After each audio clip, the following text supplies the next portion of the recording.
going to truly listen. Many are called to the kingdom, but only a few are chosen. That means there's going to be a lot of people who are going to deny what knowledge is. Right. Knowledge is applying what you know in your experience to your everyday life to create the wisdom. You know what I mean? And the first part of knowledge, what is that? The fear of the Lord. To acknowledge God, and people don't. This is the problem. They lean on. And if we all go on you go out there, you ask somebody, say, yo, how should I live my life? Everybody gonna give you a different reason and a different way to do that. Mm-hmm. They're not gonna all give you one the same way. So then automatically, how can we gonna unite on anything unless you unite in a time of struggle, right. A time when calamity hits, humanity, and we all got it going together. But after a in a while, we go back apart because beliefs and thoughts, right. Your mind is what separates us. So racism is a personal evil thing. It's a personal thing. And hate, that's evil.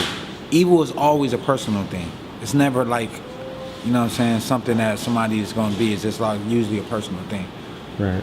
Something you said earlier I want to touch upon. When you say we have heroes that we can't touch, why do you think that is? Like growing up in Chicago, my uncle would tell me stories from the 70s where Muhammad Ali used to just walk through the hood, through the streets.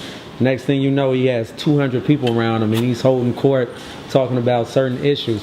Why do you think at a certain point athletes don't go back home? Or you don't see them or hear about it? Because if you come from that area, you want to forget about everything that was like. Sometimes you had people that grew up real tough and they wanted to forget about their life.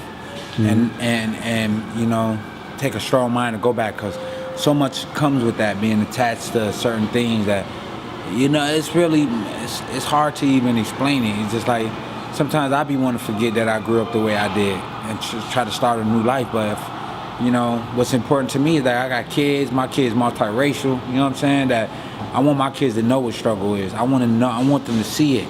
I want them to know firsthand that, let them know that they're not far from that. You know what I'm saying? That they dad is from that cloth, and you know what I mean? And it's easily to make wrong decisions or not have opportunities, not capitalize on your opportunity. All those things, man, is in the hood. I love the hood because the hood, we know how to come together. But sometimes we don't know how to come together on the right things that really, really make sense. You know what I'm saying? Like education, you know what I mean? We got a lot of people that's having kids before they know how to be a parent. You know what I'm saying? And, that's creating, kids raising kids. You know what I'm saying? Like I was 32 when I had my first kid.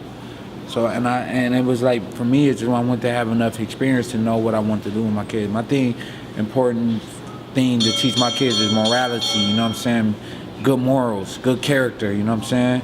I want my son to be able to, like, if he sees somebody without a shirt, I want him to be able to feel like he can get that shirt to him if he really felt in his heart that he wanted to do that and he shouldn't have to be scared. I want him to explain his emotion, not bottle him in like what we've been taught. Shut up, you don't cry. So you tough, we don't cry. No, sometimes it's okay, you can cry. You got to know who to cry to or when to cry or how to cry, you know what I'm saying? But don't tell somebody to bottle up their emotions, because that's like a ticking bomb waiting to explode. So a lot of people that want to get away from their past and that areas is probably the reason why a lot of people don't go back. Yeah, they never do, man. They never do for some reason. It's like, And if they do, they're going to go there with a Bentley or something like that. How do you juggle it, parenting and your boxing career?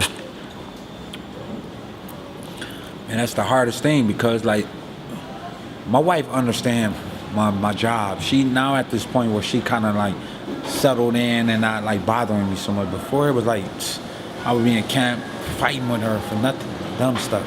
And now it's just to the point now she understands a little bit that she just want to keep me focused. You know what I'm saying? Like I just need to be focused. So she lends out her hand to help me out anytime it's like I need something done on a personal level.